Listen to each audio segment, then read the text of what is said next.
So last uploaded video के अंदर मैंने आपको इंटीग्रेशन बाय सब्स्टिट्यूशन का मेथड एक्सप्लेन किया था। उम्मीद लगाता हूँ वो मेथड आपको अच्छे से समझ में आ गया होगा। नई इस वीडियो के अंदर हमारे को नेक्स्ट टॉपिक पे मूव करना है, जो कि इंटीग्रेशन यूजिंग ट्रिग्नोमेट्रिक आइडेंटिटीज। ये जो टॉपिक है, इस टॉपिक के अंदर बुक आपको सिखाने की कोशिश करती है कि मान लीजिए कोई आपको ऐसे ट्रिग्नोमेट्री का फंक्शन मिल जाए जिसमें आप सब्स्टिट्यूशन मेथड अप्लाई नहीं कर पा रहे हो। एग्जांपल के लिए मैंने लिख दिया sin स्क्वायर x। तो इसके अंदर अगर आप ट्राई करोगे इसका, ना तो आपको स्टैंडर्ड फार्मूला के अंदर आंसर मिलेगा, sin x का पता है पर sin स्क्वायर x का आंसर हमें नहीं आता स्टैंडर्ड फार्मूला के अंदर। ना इसके अंदर आप सब्स्टिट्यूशन का मेथड लगा सकते हैं कि किसको टी लाइट करेंगे, तो आपको थोड़ी देर में समझ में आ जाएगा अगर आप अटेम्प्ट मारोगे ना कि नहीं हो सकता डायरेक्ट इसमें सब्स्टिट्यूशन मेथड नहीं लगाया जा सकता। ठीक है ना। तो बुक बोलती है कि इस केस में अगर आपको दिख रहा है कि सब्स्टिट्यूशन मेथड नहीं लगाया जा सकता, तो आप ट्रिग्नोमेट्री की आइडेंटिटीज का यूज करके इस फंक्शन को ही चेंज कर सकते हो। ट्रिग्नोमेट्री की जैसे आइडेंटिटीज होती है ना, ये इसके बराबर होता है, वो उसके बराबर होता है। तो बुक बोलती है कि अगर आपको कोई ट्रिग्नोमेट्री का फंक्शन मिल जाए जिसमें आपको लग रहा है कि इसमें सब्स्टिट्यूशन मेथड अप्लाई नहीं हो सकता, तो ट्रिग्नोमेट्री के तो काफी सारी आइडेंटिटीज होती है ना, ट्रिग्नोमेट्री फंक्शन को तो दूसरी फॉर्म में चेंज किया जा सकता है और किसी फंक्शन में पॉसिबल नहीं होता। ज्यादातर जो और फंक्शन हम पढ़ते हैं उनमें संभव नहीं हो पाता, ठीक है ना, उसमें कोई बहुत सारी आइडेंटिटीज मौजूद नहीं होती, लेकिन ट्रिग्नोमेट्री में होती है। तो बुक बोलती है यहाँ आपको कोई ऐसा फंक्शन मिल जाए जो आपको लग रहा है सब्स्टिट्यूशन मेथड नहीं अप्लाई किया जा सकता, तो आइडेंटिटीज का यूज करके आप उसे किसी दूसरी फॉर्म में चेंज कर सकते हो जिसमें उसको सब्स्टिट्यूशन से सॉल्व किया जा सके। तो जस्ट लाइक ये फंक्शन दे रखा है आपको integration of sin square x, आप इसका डायरेक्ट इंटीग्रेशन नहीं निकाल सकते, ना तो स्टैंडर्ड फार्मूला से ना सब्स्टिट्यूशन के मेथड से, ठीक है ना। तो इस केस में हम क्या करते हैं, बोलते हैं इसको हम हाईलाइट कर लेते हैं, इसका आंसर कुछ आई निकलेगा, ठीक है ना। और हम बोलते हैं कि अगर मैं यहाँ पे एक आइडेंटिटी होती है cos टू x की, ये वाली cos टू x की आइडेंटिटी, ठीक है ना, इसका अगर मैं यूज करता हूँ तो वैसे इसके दो आंसर्स होते हैं, ये इसके बराबर भी होता है और ये इसके बराबर भी होता है, इसका एक तीसरा आंसर भी होता है, तीसरा चौथा दो दो आंसर और होते हैं इसके, वैसे चार आंसर्स होते हैं, cos टू x की चार वैल्यूज होती है, लेकिन मैंने यहाँ पे वही लिखी है जो ज्यादातर यूज में आती है, ठीक है ना। मैं तो प्रेफर करूंगा आपको सारी याद होनी चाहिए, लेकिन मैंने जो ज्यादातर यूज आती है उन्हीं को लिखा है। तो हम यहाँ पे बोलते हैं cos टू x का एक आंसर होता है दैट 1 माइनस में 2 sin स्क्वायर x, ठीक है ना। तो हम यहाँ पे उस वाले आइडेंटिटी का यूज करके हम बोलते हैं that will be cos to x equal to 1 minus 2 sin square x, और फिर हम लेंगे 2 sin square x equal to हो जाएगा 1 माइनस में cos टू x, और sin स्क्वायर x हो जाएगा 1 माइनस में cos to x divide by 2। I hope यहाँ तक तो आपको समझ में आ रहा होगा, ठीक है ना। 12th क्लास के बच्चों इतनी कैलकुलेशन तो जल्दी से कर सकते हो, ठीक है ना। तब उसके बाद हम बोलते हैं अगर sin स्क्वायर x जो है वो इसके बराबर है, तो इसका इंटीग्रेशन करना, मतलब इसका इंटीग्रेशन करना, तो हम बोलते हैं i की वैल्यू इक्वल टू हो जाएगी इसका इंटीग्रेशन। अभी मेरे पॉइंट आपको समझ में आ रहा है। जब आप इसका इंटीग्रेशन निकालोगे तो उसका आंसर आएगा हाफ, तो बाहर आएगा और इसका आ जाएगा x और इसका हो जाएगा sin two x divide by 2, ठीक है ना। अब तो ये आपको याद हो गया होगा कि cos टू x आए तो सीधा sin two x divide by 2 बोलना है, और sin टू x आए तो cos to x divide by 2 बोलना है, ठीक है ना। तो ये बार-बार आपको मेथड नहीं लगाना, आपको जब काफी बार आप प्रैक्टिस कर लो तो आपको याद कर लेना, इसका तो ये होता है, मेथड लगा-लगा के नहीं दिखाना, ठीक है ना। सो हम बोलेंगे कि भाई इसको फाइनल अगर मैं आंसर निकालूं तो इसको मैं मल्टीप्लाई कर दूंगा तो हो जाएगा x by 2, और इस हाफ को इससे मल्टीप्लाई करता हूं हो जाएगा sin 2x divide by 4 plus 3। उसी तरीके से मैंने एक एग्जांपल और लिया है जो कि है integration of sin cube x। तो sin स्क्वायर x का नहीं आता हमारे को, sin क्यूब x का भी नहीं आता, ठीक है ना।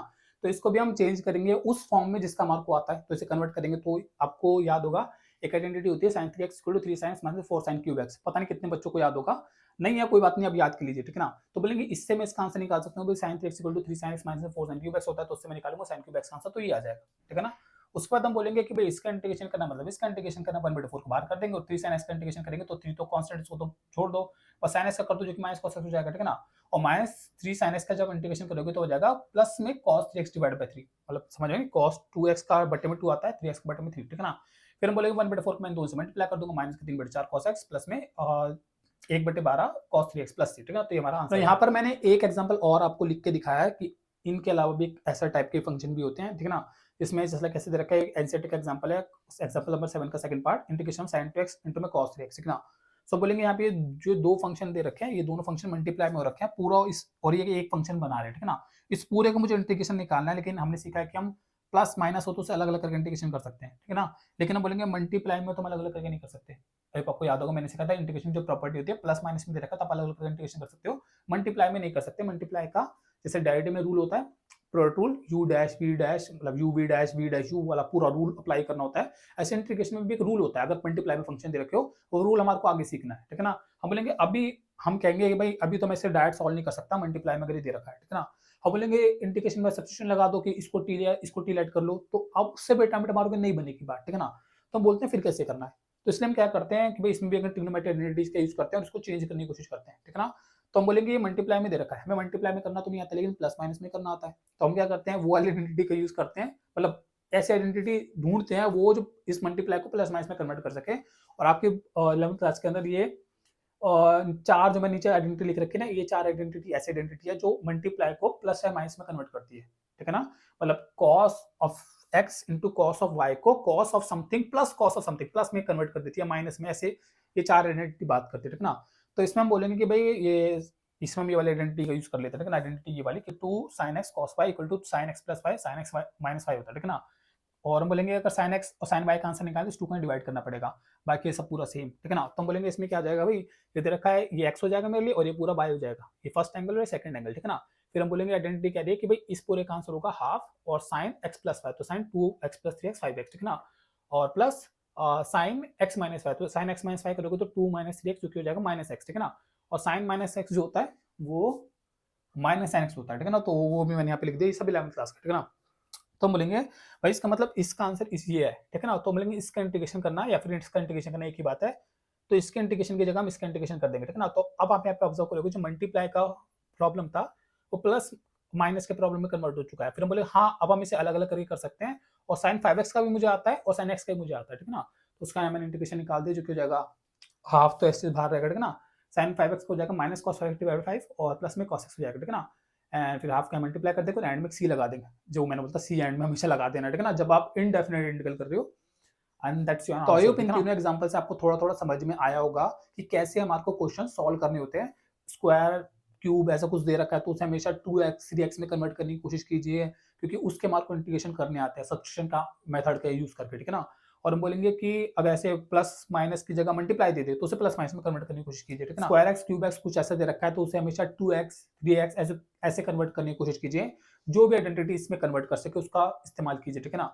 कुछ मल्टीप्लाई दे रखा है तो उसे प्लस माइनस में कन्वर्ट करने की कोशिश कीजिए, जो भी आइडेंटिटी ये कर सके उसका यूज कीजिए। ना आपकी बार इस क्वेश्चन को सॉल्व करने के लिए मैं यहाँ पे इस वाली आइडेंटिटी का यूज करने की बजाय ना मैं इस वाली आइडेंटिटी का यूज कर रहा हूँ कि cos square plus sin square equal to 1, ठीक है ना। बेसिकली आपको ये दिखाने की कोशिश बुक में करी गई है, ये बुक का ही एग्जांपल है वैसे, ठीक है ना। बुक में ये दिखाने की कोशिश करी गई है कि कोई फिक्स वो नहीं है कि आपको एक ही आइडेंटिटी का यूज करना है, आप किसी दूसरे आइडेंटिटी का यूज करके भी आंसर निकाल सकते हो, ठीक है ना।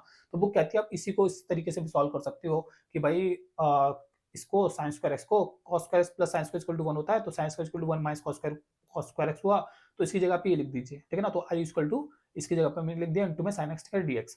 बुक बोलती है फिर उसके बाद आप cos x को टीलेट कर सकते हो। अगर आप cos x को टीलेट कर ले तो क्या हो जाएगा, उसका आंसर आ जाएगा minus sin x dx equal to dt। फिर बोलेंगे ये sin x dx को ये dt खा जाएगा और माइनस था वो फॉरवर्ड फंक्शन के बाहर आ जाएगा, ठीक है ना। इंटीग्रेशन हो जाएगा 1 माइनस में t square dt। I hope इतना सब आपको समझ में आ रहा होगा, ठीक है ना। हम बोले फिर इसका इंटीग्रेशन करोगे तो इसका हो जाएगा t, इसका हो जाएगा t की पावर 3 डिवाइड बाय 3, ठीक है ना। और फिर इसको हम बोलेंगे टी का रिप्लेसमेंट कर देंगे तो cos x तो बोलेंगे माइनस cos x, ठीक है ना। और ये हो जाएगा प्लस का cos cube x divide by 3 and plus c, ये हमारा आंसर आ जाएगा।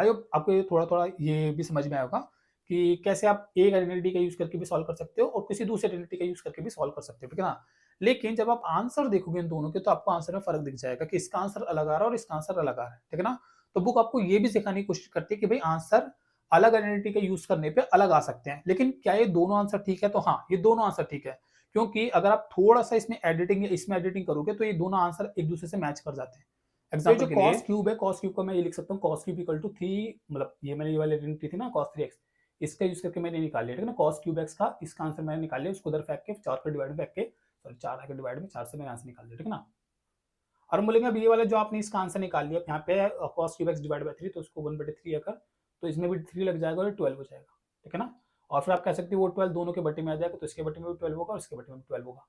सो बोले ठीक है, मतलब इस पूरे का आंसर ये लिखा जा सकता है। अब इस जगह पे अगर आप ये पूरा रिप्लेस करोगे तो हो जाएगा माइनस cos x, ठीक है ना, और प्लस का cos 3x डिवाइडेड बाय 12, और ये है प्लस का 3 इसको काट सकते हैं 3 चौके 12, ठीक है ना। से हो जाएगा cos x डिवाइड बाय 4, ठीक है ना। और फिर हम बोलेंगे इस वाले cos x को इस वाले cos x को अगर आप साथ लोगे ना तो ये हो जाएगा 4 बेस सिम करना पड़ेगा, ठीक है ना। इसको सॉल्व कर सकते हो तो आपको माइनस का 3/4 cos x आ जाएगा और प्लस का 1/12 cos 3x आ जाएगा, ठीक है ना, एंड प्लस सी। तो आप पाओगे कि आप इसमें थोड़ा बस जब आइडेंटिटीज के यूज करके थोड़ा चेंज करते हो दोनों आंसर आपस वापस मैच कर जाते हैं, ठीक ना। तो बुक आपको सिखाने की कोशिश कर रही है कि आप डिफरेंट आइडेंटिटी से भी सॉल्व कर सकते हो एक ही क्वेश्चन को, और आंसर चाहे अलग आएगा पर वो आंसर इक्वलेंट होता है। इक्वलेंट मतलब बराबर होता है, दोनों का आंसर दोनों आंसर ठीक होते हैं, ठीक है ना। तो अब ये अगर आपको समझ में आया तो नेक्स्ट वीडियो के अंदर हम अगले मेथड में मूव करेंगे जो कि integration by partial fraction. So will see you in the next video.